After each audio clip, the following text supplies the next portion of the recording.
Hi, I'm Chris Berardo, and you're watching LifeMinute TV. I can't wash away a tear. Now, we have a single just came out. We have an album that we made that's been finished for a year already. The album's called Wilder All the Time, and it's songs that me and the band, the DesBerados, have been, all of them, really all except for one, we've kind of been playing over the last year and a half. And it's actually one of those albums that I feel like, and I hope people do, it kind of feels like an old-time kind of album, you know, and it really, and I sequenced it to be like a set would be for a show. And the opening song and the building and the closer.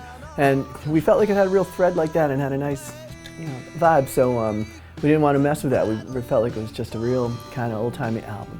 We have the single in the meantime that's not on the album, but another song I had lying around that I just wanted to finish since we suddenly found ourselves with this time on our hands. And so I finished writing it, and I went out to Austin with my friend, the producer, DesBerados, and we cut this song and released it, the song called Somewhere Blue. It's out there now. I'm just so lucky the guys that I've gone around with the last 15 years, the band's changed a lot, but in every instance, they've been like some of the few musicians in the world that I would choose to hang around with, like really great, soulful, funny guys, and that's a privilege, that's been the pleasure of it, really.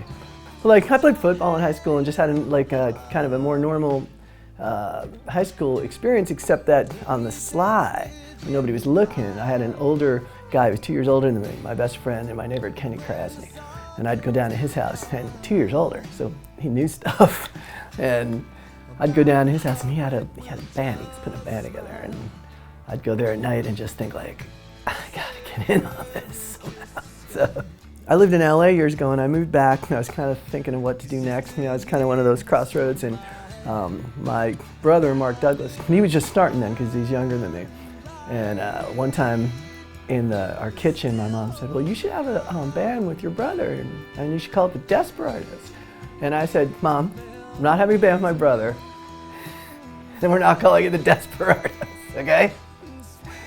So you cut to the scene with DesBerados, and me and Mark are going all around the country, and that was some time ago, and we added a bass player when we could afford it, and got a bigger van when we could afford it, and I started to flesh it out. I'd grown up always in rock bands all my life, and I just wanted to get, do something a little different and different sound, and we kind of did it organically as we went along. We started playing in little bars anywhere with neon in the window until we could, get the full band I wanted, and now it's this big 6-piece marching band.